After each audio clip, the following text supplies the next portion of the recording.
الحمد لله رب العالمين وصلى الله وسلم وبارك على نبينا محمد وعلى آله وصحبه أجمعين.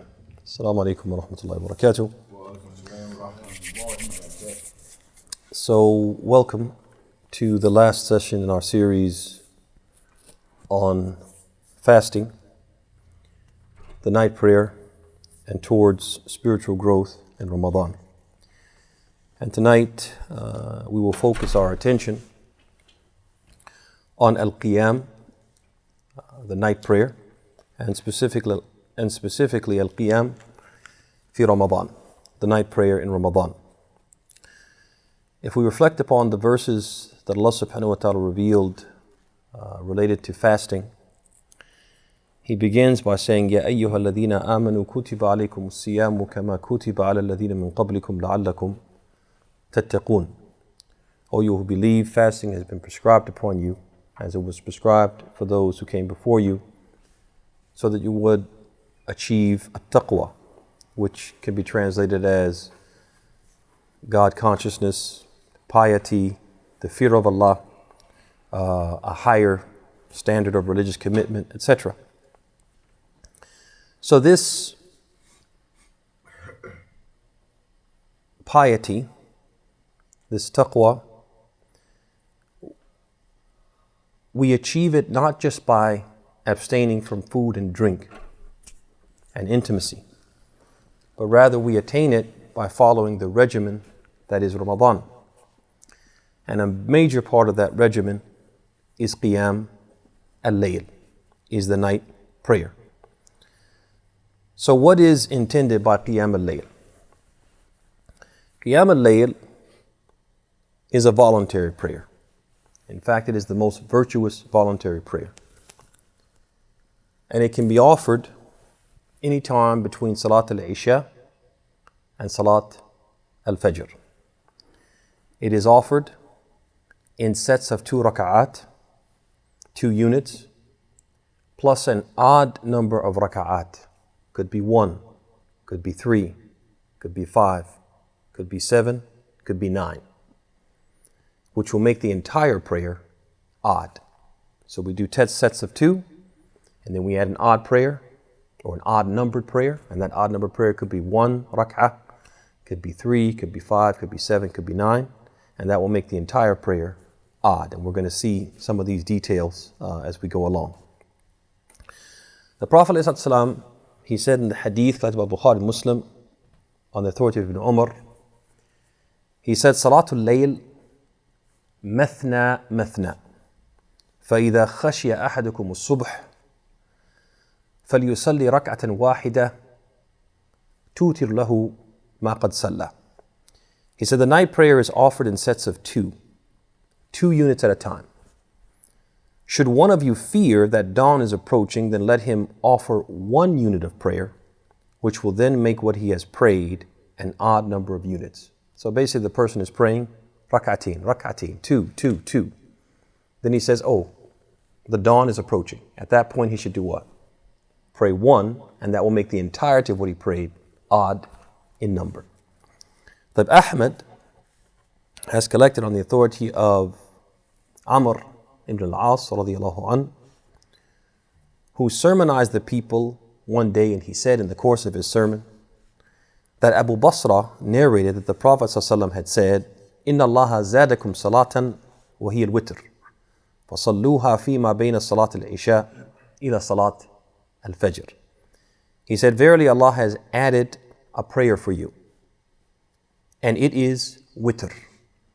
So pray it between the Isha prayer and the Fajr prayer.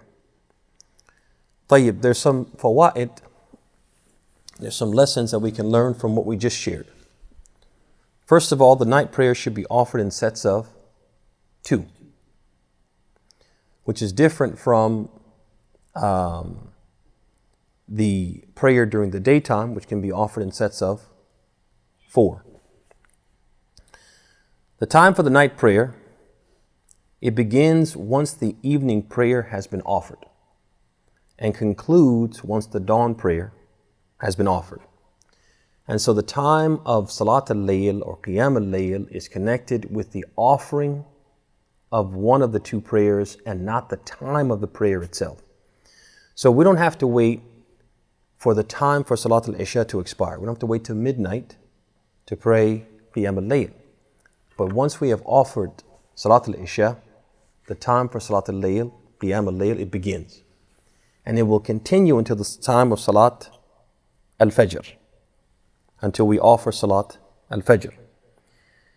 And this is supported by the wording of the hadith of Abi Basra, in which he said, that the Prophet said, فَصَلُّوهَا بَيْنَ صَلَاةِ الْعِشَاءِ وَصَلَاةِ الْفَجْرِ. Offer it between the praying of Isha and the praying of Fajr. And that's why it's been narrated from a number of the companions like Umar and Uthman, from Aisha and Ali radiallahu anhuma and Ibn Mas'ud radiallahu an, and even from Ibn Abbas and others, that they would actually offer Salat al-Witr after the adhan and before offering Salat al-Fajr. That they would actually continue praying up until they actually what? Offered Salat al-Fajr, and not until the adhan of Fajr. Tayyib. We also learned that al-Witr is part of the night prayer. It's not a separate prayer, it is part of the night prayer. And that's supported again by the hadith of Ibn Umar, where the Prophet said, إِذَا خَشِيَ أَحَدُكُمُ الصُّبْحِ فَلْيُصَلِّ رَكَةً وَاحِدَةً تُوتِرْ لَهُ مَا قَدْ صَلَّى. He said that Salat al-Layl is sets of two. If one of you fears that the dawn is approaching, let him pray one unit that will now make what he had prayed odd. So that hadith supports the fact that witr is part of the night prayer. Also, Uthman radiallahu anhu, it's narrated that once he prayed the night prayer rak'atan wahida. He prayed one rak'ah for the whole night. So he stood in prayer and he recited the Quran, but at the end of the night, he had only prayed one rak'ah. He stood there the whole time, reciting the Quran. And if we were to say that al-witr is not Qiyam al-Layl, then that would mean that Uthman didn't pray Qiyam al-Layl that night, although he stood the whole night in what? In prayer, but he only offered what? One rak'ah. You guys see that? طيب. ثم بعد ذلك al-witr, it has a meaning. It has a meaning. Anybody tell me the meaning? I was actually going to bring my bag with me, but I have candy in the office, so if you get it right, if you tell me what is the meaning of witr, I'll give you candy after, I promise. So what is al-witr? What does it mean? Al-witr. Odd. Mumtaz. Ahsant. Who was first? I was first. It was like you guys were hitting the buzzer. Okay, I'll give you both. I got all kind of stuff. I got all kind of goodies. You'll see. I'll let you pick. I'm going to give it to both of you guys. That was good. That was like one of those things where the buzzer goes off at the same time, right? All right. But yeah, al-witr actually means what? It means odd. And it's at least one unit or an odd number of units which caps the night prayer. It caps or seals the night prayer. طيب. So we talked about what is Qiyam al-Layl. Let's talk a little bit about the virtue of Qiyam al-Layl. Why is this something even worth discussing? So the night prayer, brothers and sisters, if you study the Quran and if you study the Sunnah of the Prophet ﷺ, you'll find that the night prayer is the characteristic of the devout and fervent worshippers of Allah. And it's the most distinguishing quality of the pious and committed servants of Allah. The most distinguishing quality by which they can be recognized. This is what makes them stick out. This is what separates them from the others, the night prayer. And this is why Allah subhanahu wa ta'ala has repeatedly described His near and dear ones with this feature, with this quality of offering the night prayer. And we'll mention some of the ayat, not all of them, but some of the ayat which illustrate this. So the first one comes to us from Surah as-Sajdah, the 32nd chapter, verse number 16. Allah subhanahu wa ta'ala says, تَتَجَافَى جُنُوبُهُمْ عَنِ الْمَضَاجِعِ يَدْعُونَ رَبَّهُمْ خَوْفًا وَطَمَعًا. He says they abandon their beds, invoking their Lord with hope and fear. The next ayah comes to us from Surah Ali Imran, the 3rd chapter, verse number 17. وَالْمُسْتَغْفِرِينَ بِالْأَسْحَارِ. Those who pray for forgiveness before dawn. The next example comes to us from Surah Al-Dhariyat, the 51st chapter, verses 17 and 18.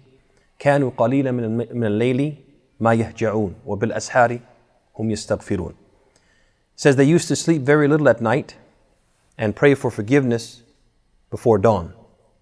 The next example comes to us from Surah Al-Furqan, the 25th chapter, verse number 64. وَالَّذِينَ يَبِيتُونَ لِرَبِّهِمْ سُجَّدًا وَقِيَامًا. They are those who spend a good portion of the night in prayer, prostrating, and standing before their Lord. The next example comes to us from Surah Az-Zumar, the 39th chapter, verse number 9. أَمَّا مَنْ هُوَ قَانِتٌ آنَاءِ اللَّيْلِ سَاجِدًا وَقَائِمًا يَحْذُرُ الْآخِرَةَ وَيَرْجُو رَحْمَةَ رَبِّهِ. Are they better, or those who worship their Lord devoutly in the hours of the night, prostrating and standing, fearing the hereafter and hoping for the mercy of their Lord? And he says in Surah Al-Muzammil, the 73rd chapter, verses 2 through 5, قُمِ اللَّيْلَ إِلَّا قَلِيلًا نِصْفَهُ أَوْ انْقُصْ مِنْهُ قَلِيلًا أو زد عليه ورتل القرآن ترتيلا. Stand the entire night in prayer, accept a little of it, half of it, or less than half of it, or a little more, and recite the Quran properly and in a measured way. So this, brothers and sisters, is 6 examples from the Quran where Allah subhanahu wa ta'ala is either commanding us to pray at night or lauding and extolling the people who pray at night. And we have the hadith in which the Prophet ﷺ was asked, he said, or it was said to him, ما أفضل الصلاة بعد الفريضة. He said, ما أفضل الصلاة بعد الفريضة. He said, what is the most virtuous prayer after the obligatory prayer? And the Prophet replied, قيام الليل, the night prayer. And so what this teaches us, brothers and sisters, because we talk a lot about Qiyam al-Layl in Ramadan, it teaches us that Qiyam al-Layl is not something that we should only do in Ramadan.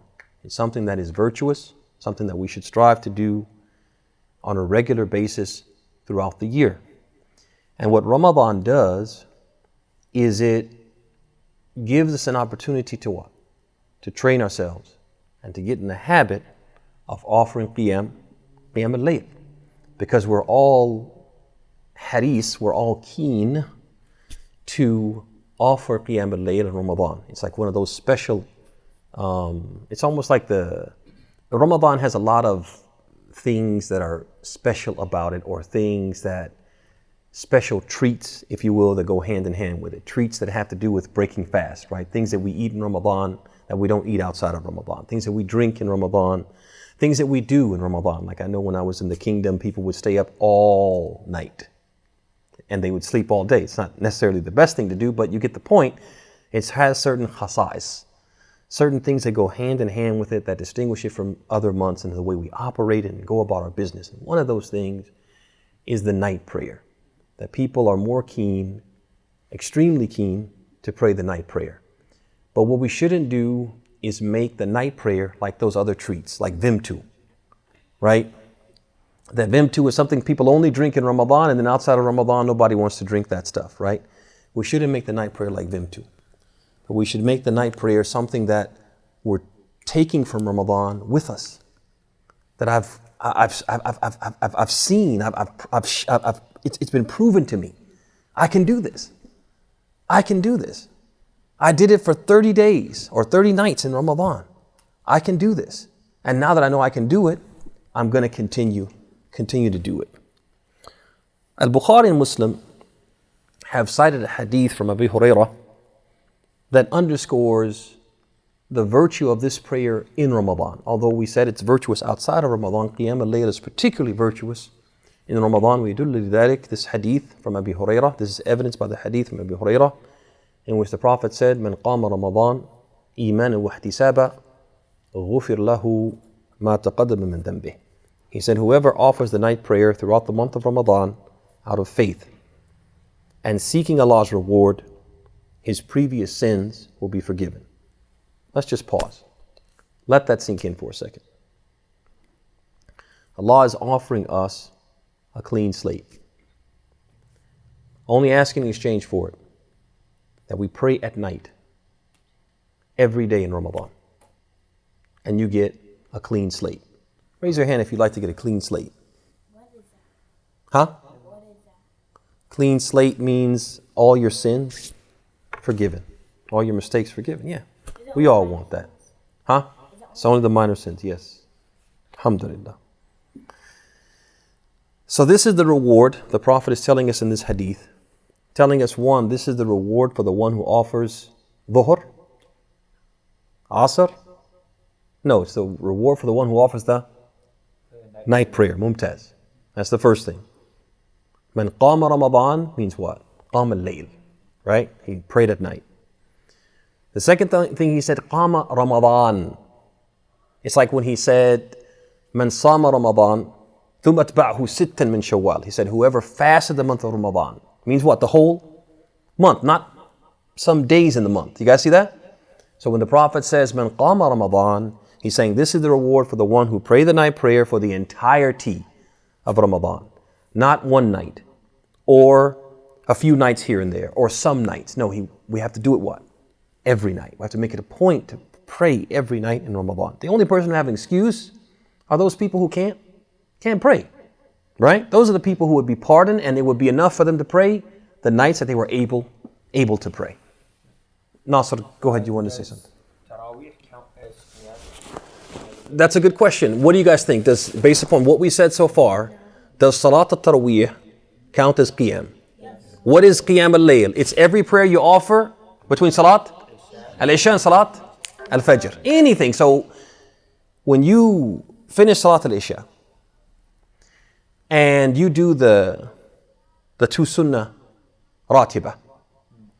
And then after that you offer another two. That's what? That's qiyam al-layl. You see that? So when we make taraweeh, that's qiyam al-layl. Tfaddal.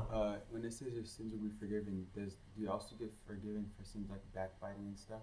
No, backbiting is a major sin. So if it's a major sin, it requires tawbah. But whenever you read a hadith where the Prophet said, all his previous sins will be forgiven. He'll return as if he'll return like the day when his mother gave birth to him. This will expiate the sins between this and this. The Prophet's talking about what? The minor sins. Bil ijma'. The scholars are agreed, yeah. Supposed to make tawbah during Qiyam al-Layl. Absolutely. The tawbah will wipe out the major sins, and the Qiyam al-Layl will wipe out the minor sins. Yeah. Tfaddal Sa'ad, yes. Yeah, also something else. I thought backbiting you have to like ask people for forgiveness, and just like with other people, it's not with Allah. Backbiting, the scholars have differed, and they're in two camps. The first camp says you have to go and make a tahallul, right? You have to go and say, hey, I said such and such, so and so. I really feel bad. I'm sorry. I apologize. Please forgive me, etc. Other scholars, they say that the only way or the only time we have to make a tahallul is if the person is aware that you said what you said. They said, because why? They said that when you go and you tell the person what you said, then you're adding insult to injury, you're rubbing salt in the wounds, and you run the risk of making things worse, destroying the relationship, etc. If they're unawares, they say instead, what you should do is, you go to the majlis, you go to the sitting, the audience, the gathering, that you said those negative things. And you retract. If the statements were not true, or they were embellished, right? Or if they were true, then you say, these were truthful things, but they shouldn't have been said. Backbiting is wrong. I shouldn't have said those things. And this brother has X quality, good quality, and X and Y good quality, it's good, and so on and so forth. So you try to basically retract without, if it's true, you can't really take it back, but you can say that it was wrong and ask, right? The second thing you do is you ask Allah's forgiveness for that person. And the third thing you do is you make dua for them what? Generally. So if you do those things, they say that it will remove that sin in addition to obviously at-tawbah. Yes, Hussein. What if the people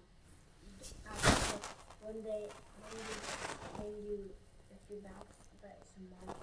And then after that, you think they're gonna get mad at you if you told them after you go, everyone cannot see that. What if someone says okay, but then they forget and they accidentally say it around the person? Well, if the person knows, then you're going to have to, we go back to square one, which is actually apologizing to them. So if they don't know, then we take the other route. If they know, then we apologize to them.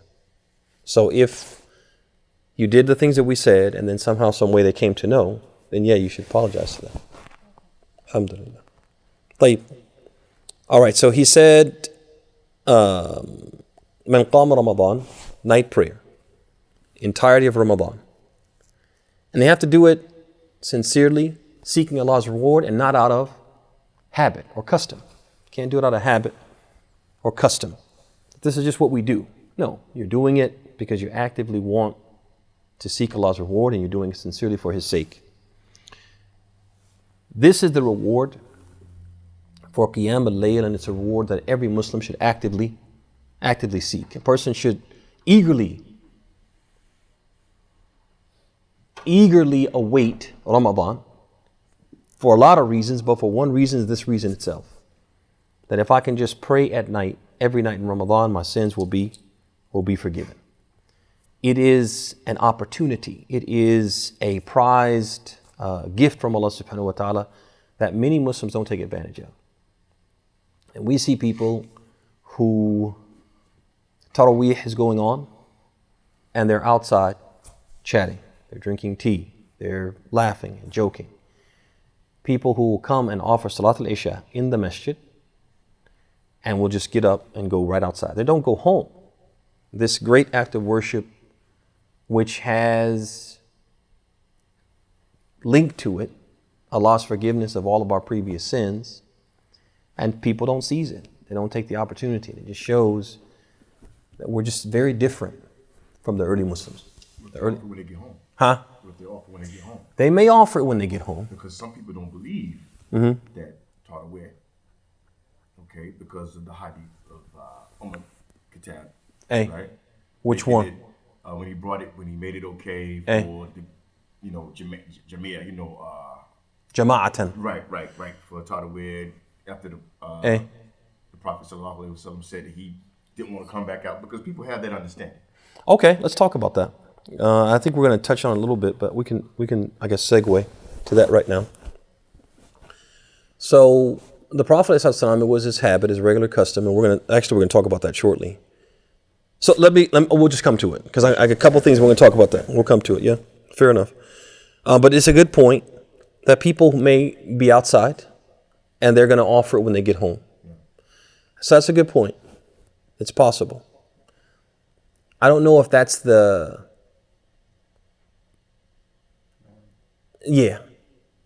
I'd say that there are probably some people who, you're like you said, they won't offer it in congregation, but they'll go home and offer it. I don't know if the overwhelming majority of the people who are outside are from that ilk. Let me just say that. But you might be right. You might be right. And it's a good point, and the point's well taken. That we should assume the best. Right. We should assume the best. But it's just, I guess, it's almost like when the Prophet ﷺ, once he offered the congregational prayer with his companions, and some people came while he was offering the prayer, and they stood at the back of the mosque. And so when the Prophet finished the prayer, he turned to them and he said, are you guys not Muslim? They said, no, we're Muslim. He said, why didn't you join the prayer? And he didn't ask had they prayed Asr. I think it was Asr prayer. He said, why didn't you guys join the prayer? And they said, Sallayna fi rihalina. He said, we prayed in our camp and then we came over. And he said, don't do that.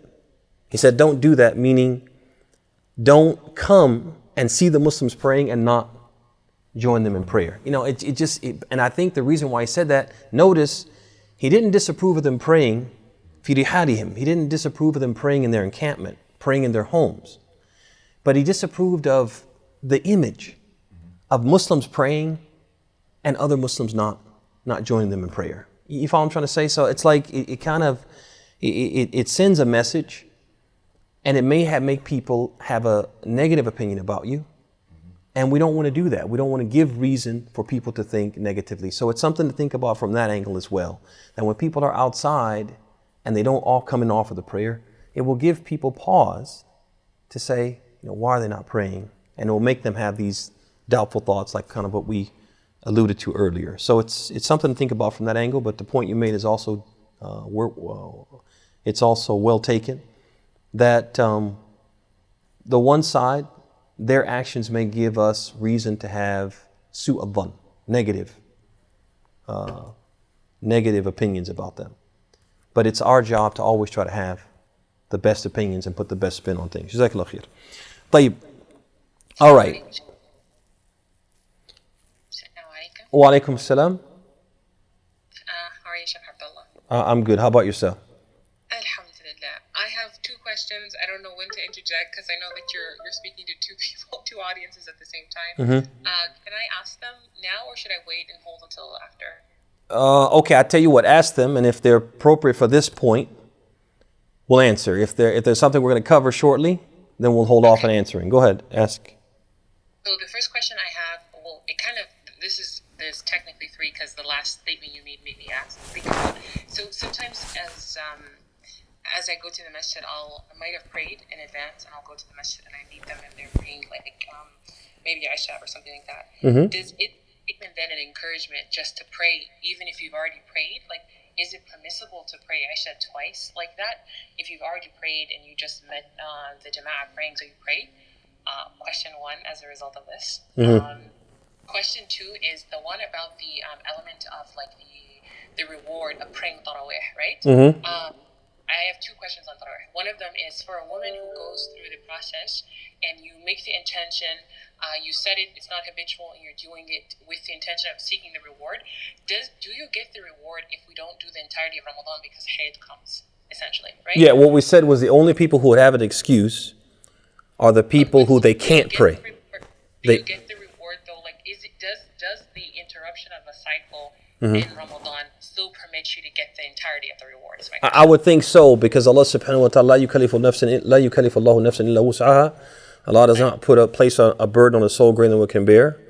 And so He's not going to hold you accountable for something that's beyond your control. So the only person who will be excused and be allowed to, for example, pray less than the entirety of Ramadan would be the people who, their circumstances prohibit them from praying. They're actually obeying Allah by not praying. Okay. Then the last question I have is around tarawih itself, in the sense of, so I know tarawih is essentially is equivalent to qiyam al-layl, right?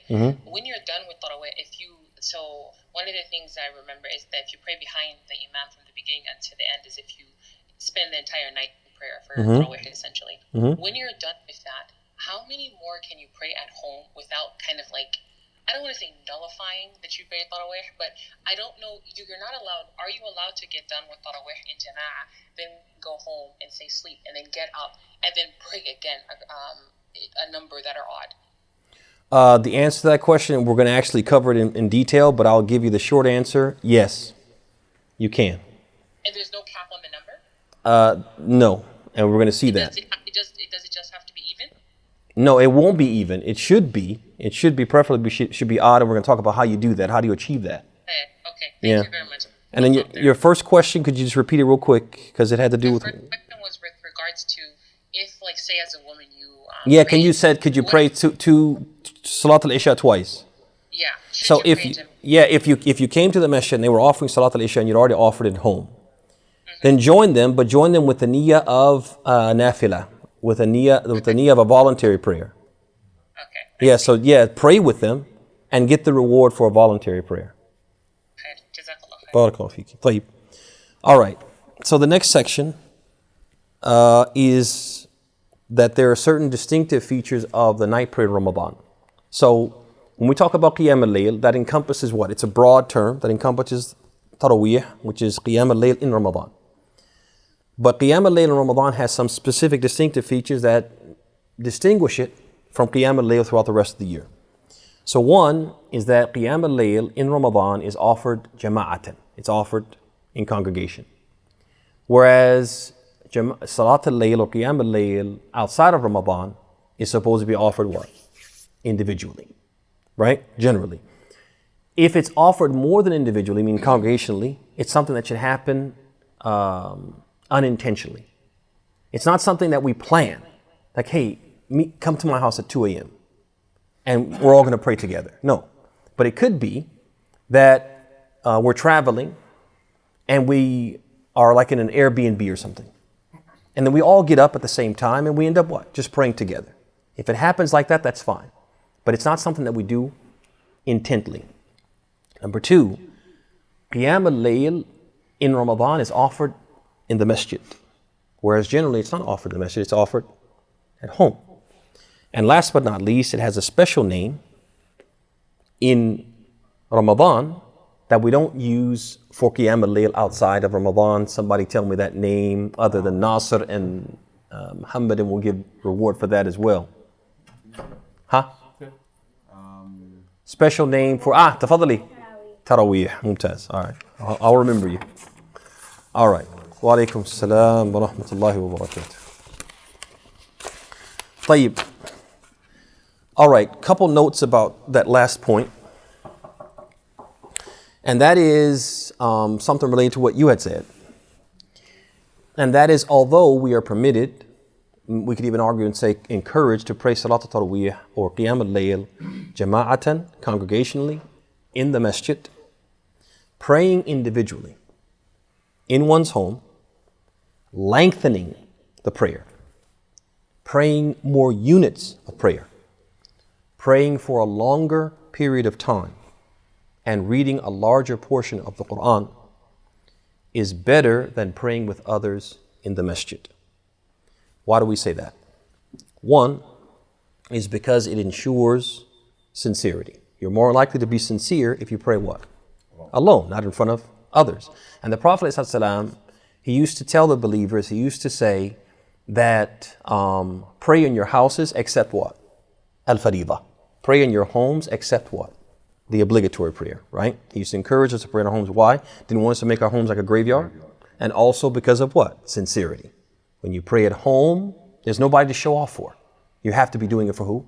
Allah. But the second reason why it's better to what? To pray individually in your home and lengthen the prayer and pray and read more Quran, etc. is because this was the regular practice of the Prophet in Ramadan and outside of Ramadan.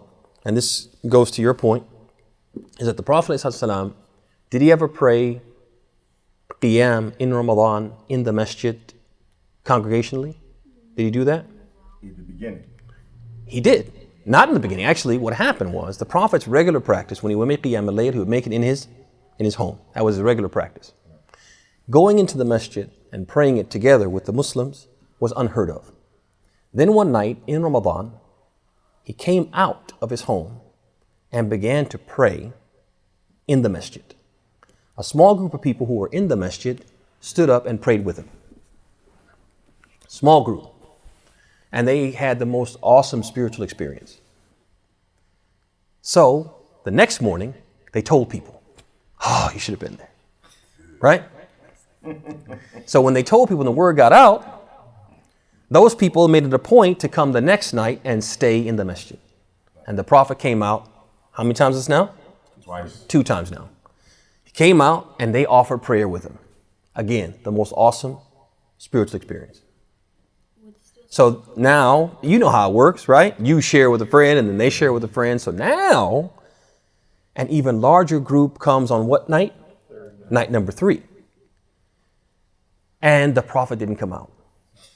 They waited and waited and waited. He didn't come out. He came out the next morning and he said, don't think that I didn't see your gathering last night. I saw you. I knew you were there. But I feared that if I came out, this prayer would be made obligatory upon you and you wouldn't be able to sustain it.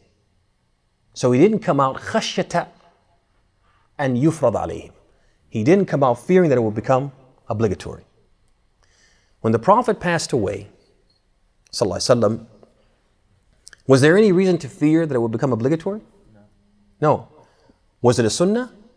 No. Yes, because the Prophet did it. Anything the Prophet does, especially ta'abbudan, as a part of ibadah, it becomes a sunnah. So after the Prophet's death, so from that time to the Prophet's death, nobody offered Salat Tarawih jama'atan. in congregation. The Prophet passed away, and the time of Abu Bakr, they didn't offer it jama'atan. But what people would do is they would come to the masjid and they would pray in these what? These little groups.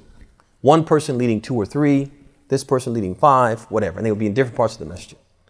And they're all like kind of reciting different parts of the Quran and doing different things, etc. So by the time Umar comes, he comes and he notices this in the masjid. He doesn't like the way it looks. Which also goes back to what we talked about before, about praying what? Together. We should pray together. We shouldn't be praying like, I'll get mine at home. Or I'll get mine at the other masjid. We should pray what? Together. Because our religion is a religion that encourages togetherness. Tayyib, so the Umar didn't like it.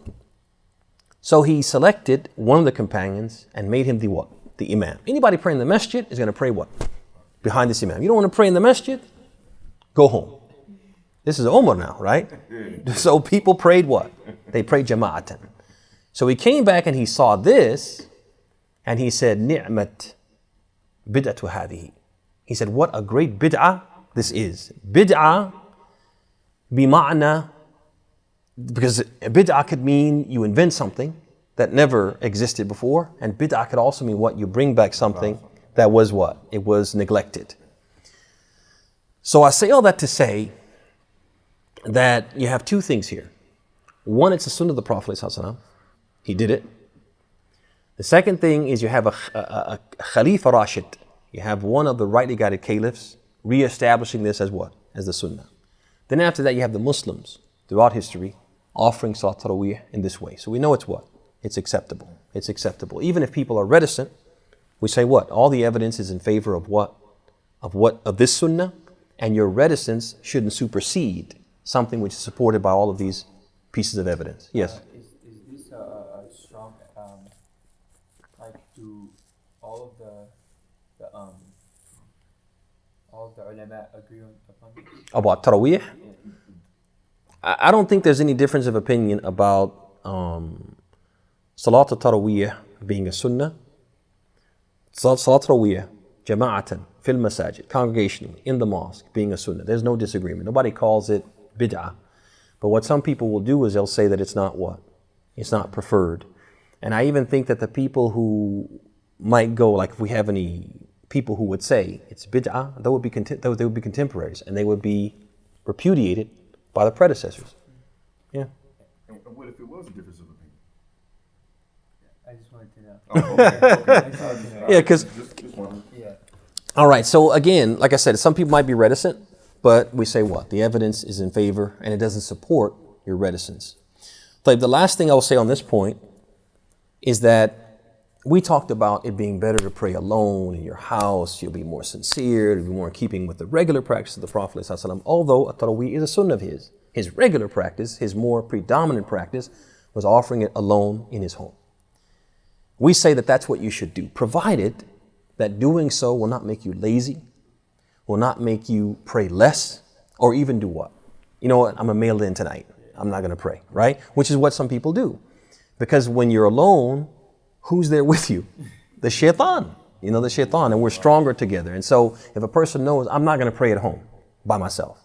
I need the Muslims to what? To make me continue to pray. Or I need the Muslims to make me pray the entire Taraweeh.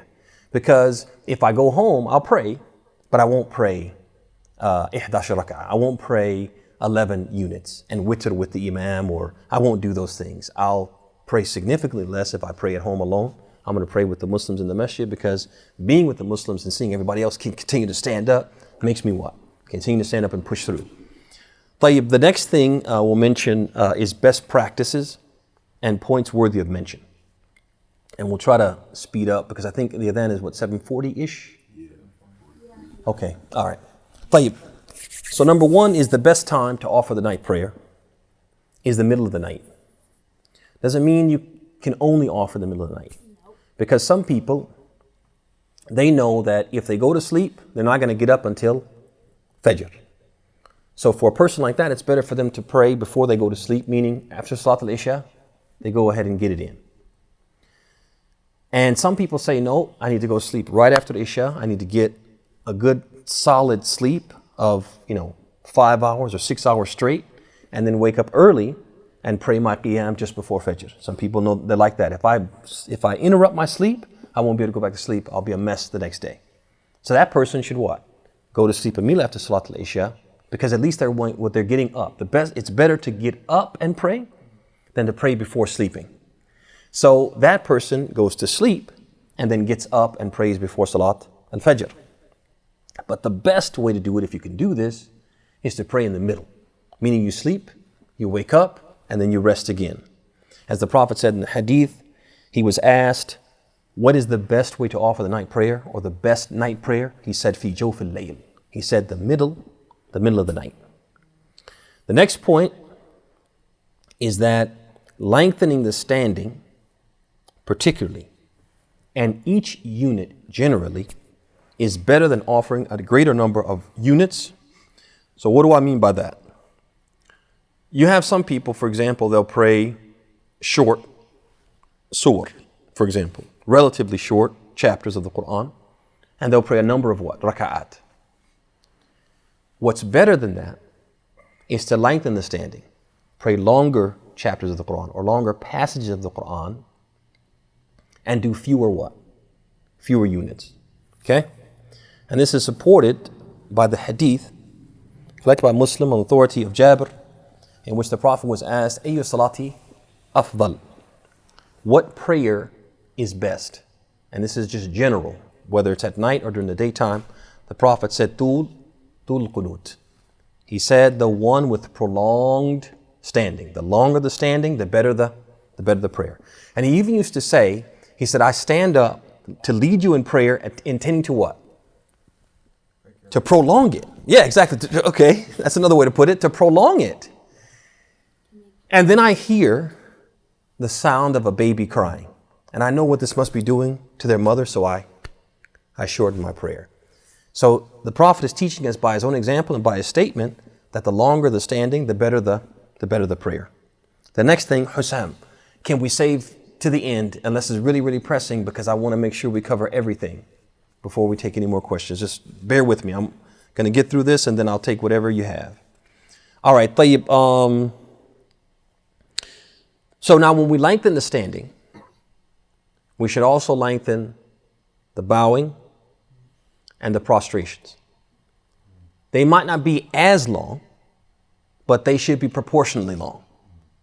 So if typically I would read, for example, 2 pages, and then I would bow and say, for example, Subhan Rabbil Azim, and I would say it, for example, 9 times, typically. So then I would do what? I would extend it proportionally so that my bowing is longer in these longer prayers and my prostrations are longer in these longer prayers.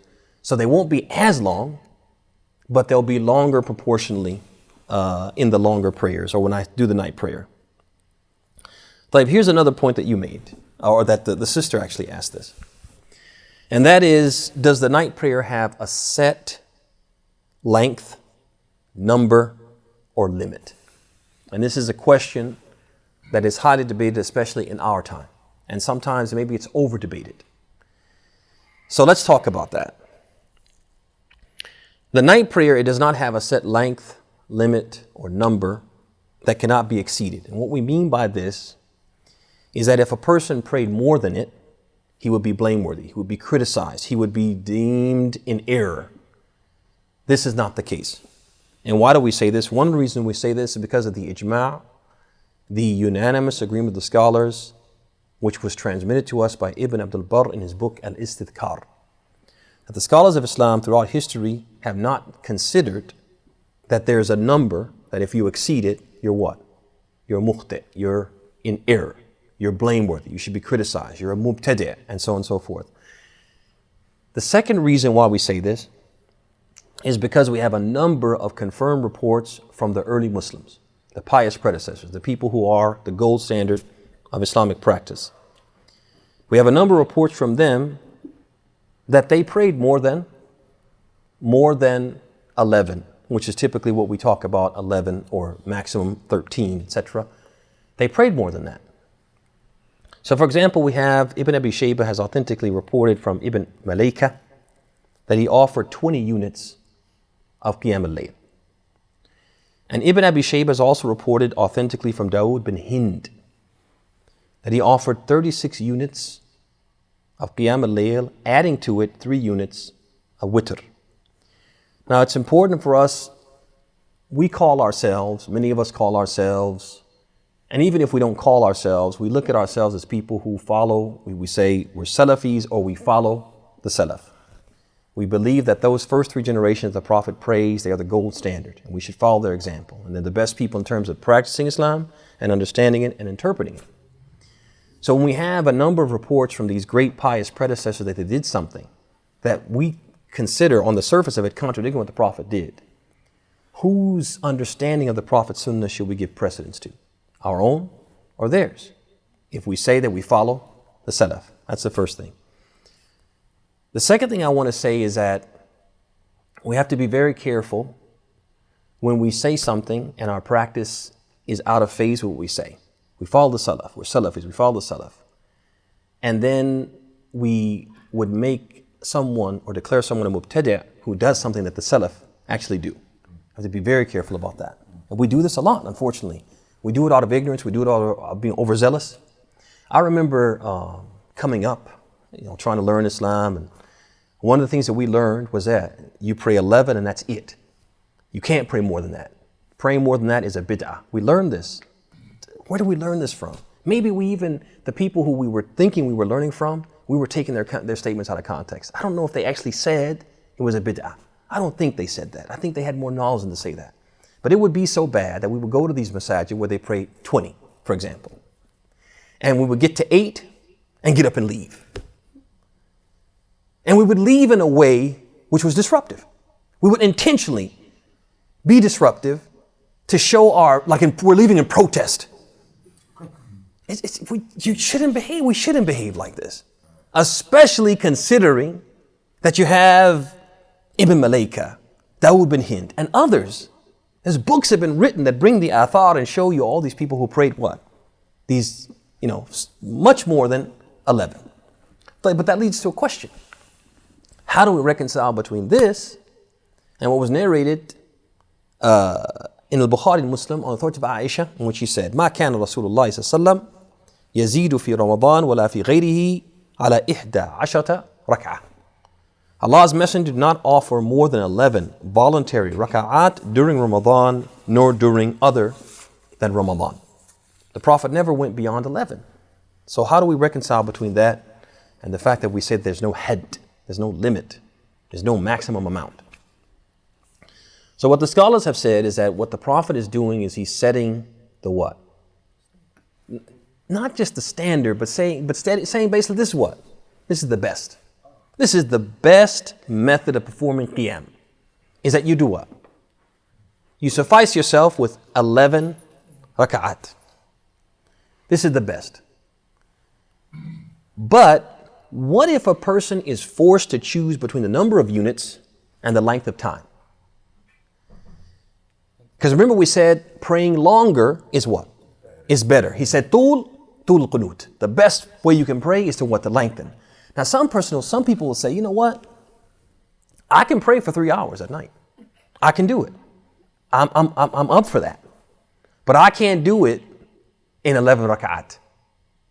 I can't pray that long. I can't stand that long. It's not possible for me. But I can pray for 3 hours if I pray the rak'at a little shorter and do more units. I won't get bored, and my knees and back will be able to what? To tolerate that. So should that person pray shorter rak'at and make it 11? Or should he pray should he pray longer rak'at and pray 5? Or should he pray shorter rak'at and pray 15? Exactly. So he prays. Go ahead, Hussein. Maybe he should pray shorter ones at the beginning until he gets to 11, and after he gets to 11, he should pray longer. But even then, he would exceed 11. But he would pray what? This length of time, 3 hours, and he prayed 15 rak'at, 20 rak'at, 36 rak'at. But he prayed for 3 hours. So basically, what we're saying is that the Prophet is saying, you should pray a long prayer. And pray that long prayer, ideally, in 11 rak'at. But if praying that length of time, you wouldn't be able to pray that length of time in 11, pray more.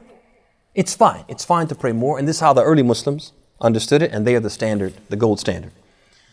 So the best thing is 11 units, but more is permitted. وهذا قول ابن تيمية, and it's one of the opinions of Imam Malik, rahimahullah ta'ala. Let's talk now about the rules and regulations of al-witr. The first thing is that the minimum witr is 1 rak'ah. And we mentioned the hadith of Ibn Umar where the Prophet said, فَلْيُصَلِّ رَكَةً وَاحِدَةً تُوتِرْ لَهُ مَا قَدْ صَلَّى. Let him pray 1 rak'ah of witr, and that will make everything that he prayed odd. We also have the statement of Ibn Abbas in which he said, Al-witru rak'atun wahida min al-layl. He said witr is 1 unit of prayer offered at night. So what's the minimum witr? 1. What's the best witr? More than 1. More than 1. That would mean what? 3, 5, 7, 9. And 9 is the most he ever prayed witran. And we're going to talk about how he did that. Okay? So what would then be the least of the best? 3. 3. 3 is the least of the best. It's the least of the best. We know that it's the least of the best because the Prophet, when he talked about 1, he said, إِذَا خَشِيَ أَحَدُكُمُ الصُّبْحِ. If one of you fears the dawn. Meaning you should only resort to 1 if what? If there are other than ideal circumstances. But ideally you should always make witr more than 1. The least of the best is 3. And this 3 can be offered in one of 3 ways. There are one of 3 ways to offer salat and witr. All of them confirmed by the Prophet and his companions. The first one is 3 altogether A, because there's 2 ways to offer 3 altogether. So 3 altogether A and 3 altogether B. The first one is 3 altogether A, which is just like al-Maghrib. Ibn al-Mundhir, he narrated from Ibn Mas'ud that he said, al-witru 3 raka'at ka witr al-nahar salat al-Maghrib. He said the witr prayer is just like the witr of the daytime. What's the witr of the daytime? Maghrib. It's the only odd prayer we have during the day, isn't it? Yes. He said it's offered the same exact way. Which means what? There's 2 sittings, 2 tashahhud, right? Just like Maghrib. You guys see that? That's one way of offering 3. But the second one is 3 altogether B. Anybody want to guess for that? What would that be? 1 sitting. Means what? Thalatha sardan with 1 what? 1 jalsa. 1 sitting. All right? 1 tashahhud. The last way you can offer witr is the way that most of us do it. 2 units, shaf'an. You make taslim, then you stand up and offer what? 1. But this is not really 2 and 1. It's actually what? 3. They're just separated by what? A taslim. They're separated by a taslim. You guys see that? They're separated by a taslim. And this is the best manner of performing a witr. Why is that? Ahmed said, because most of the hadith, when the Prophet offered witr, that's how his witr was described in most of the hadith. Most of the times he did it like this. Sallallahu Alaihi Wasallam. The second reason, and this is another one I offer you guys a prize if you can guess this. And no, we said, the reason why this witr is better, because it contains an additional act of ibadah that the others don't contain. Not you, Nasr. Not you, Brother Muhammad. Not you. Wait, what's the question? Who's who? You're ruling everyone out now. Ilham. All right, not you, Ilham. You got it, Hussam? You know what the extra act of worship is? What was the question? You can't raise your hand if you don't know what the question is. Can't do that. I'm going to repeat the question because I want somebody to get this. I know we said that when we offer witr, the last of the 3 ways, which is 2 rak'ah and then 1 rak'ah. He said this is better because it has an extra active ibadah. It has an extra active ibadah that the other two don't have. Because the more deeds we do, the more reward we get, right? So there's an extra active ibadah in this one that you don't have. Go ahead. No, they all have dua, tashahhud. Oh yes, my man, yes. Taslim. Don't you? You don't make taslim in the first two, do you? But you do in this third one. Yes, I will book a candy for you, brother. 2 pieces, brother. Yes, that's it. All right. The next point about witr is the maximum amount of witr is 9 units. As Muslim authentically narrated from Aisha radiallahu anha that she said that the Prophet ﷺ would pray witr sometimes tis'an.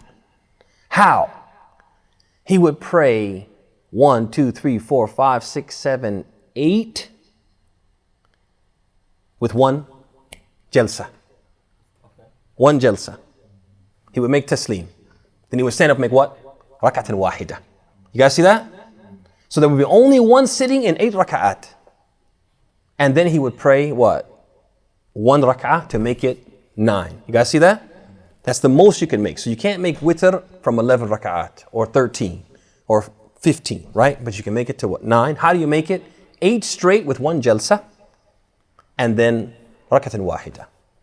Last but not least, and the sister kind of alluded to this in her question, and that is something called naqd al-witr. Naqd al-witr, which means canceling the witr. Canceling the witr.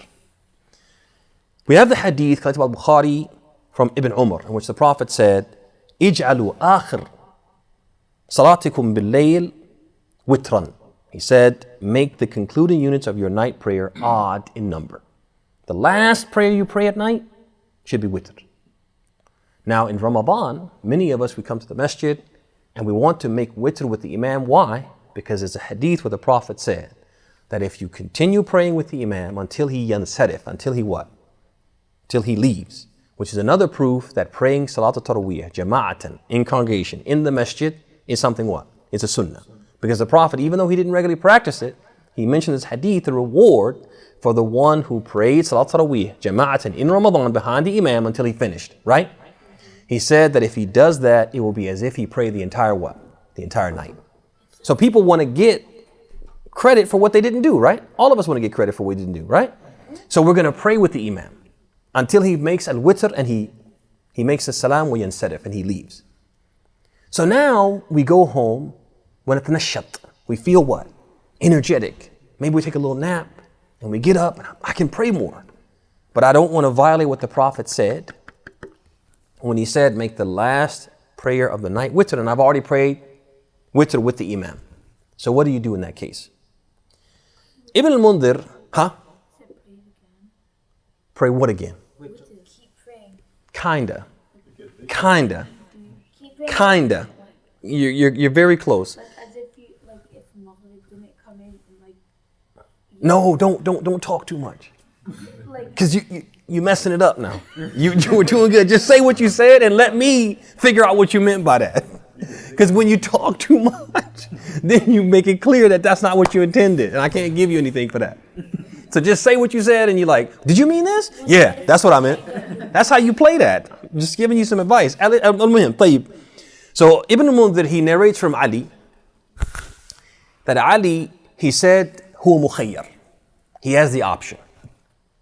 He has the option to just what? Build on the witr. Rak'atain, two, until he what? He gets tired. He also said that he can do what? Naqd al-witr. He can cancel the witr. And how would he do that? He would offer what? Rak'atan wahida. So when he had that witr with the imam, that made it 11 rak'ah, made it 11 units. Then he adds 1, makes it what? 12, that's an even number. He canceled the witr. Now he can build 2, and then finish with what? Witr at the end. And he'll be complying with what the Prophet said in the hadith, Ij'alu akhir salatikum bil-layl witran. Make the last of your prayer at night witr. Which one is better? that first option, the first one. No, actually the second one, naqd al-witr. He said, yeah, that's what I meant. Now, why do we say Why do we say the second one is better? Because you just said. Because it is in keeping with the explicit guidance of the Prophet. We comply with what? What the Prophet said, make the last of your prayer witr. We comply in that way. Secondly, this was narrated to be the practice, as Ahmed said, of 12 of the Prophet's companions. 12 of the Prophet's companions used to practice this naqd al-witr. وَيُفْتُونَ بِهِ. And they used to what? Give fatwa about this. Hey, this is how you do it. This is how you operate. Okay? Tayyib, go ahead. You said if you pray with the imam is as if you pray with Uh-huh. Is that what you meant? Yes. So if you do the extra one, does it count that you still prayed with it?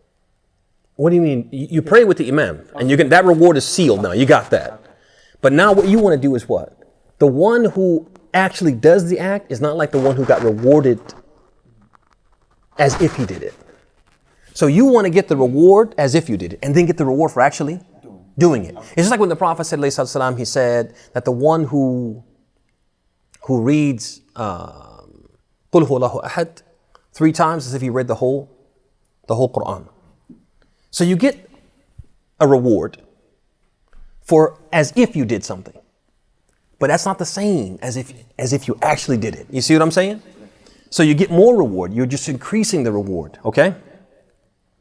Tayyib, the next point about this. So naqd al-witr, again, it's the best thing to do. But you have the option, as Ali said, he's a Khalifa Rashid. But also the fact that Ali said that shows, radiyallahu anhu, that what? He doesn't consider there to be what? A limit to the number of raka'at you can pray at night. It's also an indication of that. Oh, just wait with me, Hussam. Almost done. Almost done. Huh? Go ahead, Hussam. Go ahead, Hussam. Yes. Does that mean because the longer the prayer is, the better? Can you say more than one surah? Absolutely. You could read the whole Quran in one Does rak'ah that mean? if you wanted. Does that mean? And could you say Subhanallah like 90 times? If you wanted to, yeah. If you had the strength to do that, yes. 90, yeah, like Subhana Rabbil Azim. Subhanallah. Yeah, it's better to do odd numbers. Good point. 91, brother. 91. All right, let me just close out. Go ahead, Muhammad. Yes. Yeah. No, go ahead. So let the last prayer of the night. Witr. Yeah. Let the witr be an odd numbered prayer, be your last prayer. Doesn't mean the witr that you pray with the imam has to be your last prayer, but means your last prayer has to be odd.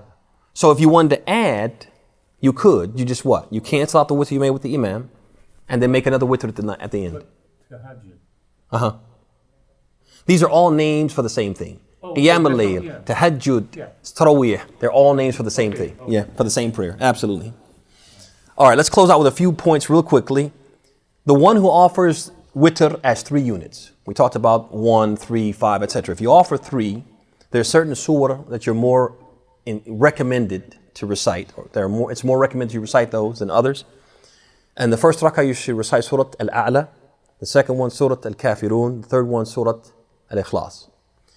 Next point is that after we complete Al-Witr, we're encouraged to say, Subhanallah al-Malik al-Quddus, Subhanallah al-Malik al-Quddus, Subhanallah al-Malik al-Quddus. And the last one, you make al-Med. Subhanallah al-Malik al-Quddus. Now, there's a narration that says that you should add Rabbul Malaikati wal Ruh. But that narration is not confirmed. And so we should suffice ourselves with what is confirmed. The next one is that al-Qunut, which is the dua that we make as a part of witr, is something recommended. Not something we have to do, but something recommended that we do. The next point is that this qunut can be offered before al-ruku' or after al-ruku', but after al-ruku' is better. And this was the practice of Abu Bakr and Umar. Uthman preferred to make his qunut before al-ruku'. And that was so that people coming late could catch what? Could catch the prayer. Right? And then last but not least, and we'll close out with this, is that it's recommended that we raise what? Raise our hands while making dua al-qunut. This is recommended because it was the practice of the Prophet sallallahu alaihi wa ala alihi wa sahbihi sallam. And so those are some of the points that I wanted to make about Qiyam al-Layl. I wish we could have talked about more, but the time is pretty much close to be expiring. If there are any questions, I think there was one coming from the Clubhouse audience, and then we'll take maybe one from the in-person audience, and then we'll stop. Jazakallah khair. I just had a quick question with regards to dua qunut. Should it be done daily, like every night? Or should it be done like, I've heard difference of opinion with regards to every single night of Ramadan, we should do dua qunut during witr. And then I've heard better to do it like sporadically and not every single night, and then paying attention to the last 10 nights. But I would like to know what's the more sound opinion on it. It's permitted to do absolutely, or throughout the month of Ramadan, the entirety of Ramadan. Although it's been reported that the companions themselves were more keen to do it toward the end of the month. They didn't start the month with al-qunut, but they practiced it more at the end. But it is something, it's a sunnah of Qiyam al-Layl, and therefore a sunnah of Taraweeh. And so it can be offered throughout the month and for the entirety of the month. Wa alaikum salam wa rahmatullahi wa barakatuh. Tafadhal Sa'ad, and we're going to stop there. Probably like it's the last third of the night that's the best to pray in. When Ramadan it's the middle of the night? No, throughout the year, Jawf al-Layl, because the Prophet was asked which Qiyam is best. He said Jawf al-Layl, the middle of the night. Yeah, middle of the night. Yeah. طيب. Any other questions? Going once? تفضلي.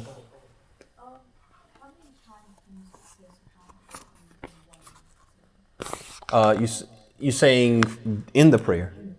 Well, basically you do it in groups of odd numbers. So you could do 1, which would be the bare minimum. 3, you could do 5, you could do 7. So you can do any group of odd numbers. And it's a good trick. Maybe trick's not the best word to say, but we'll say it. A good trick to what? To change the number. Because it helps you what?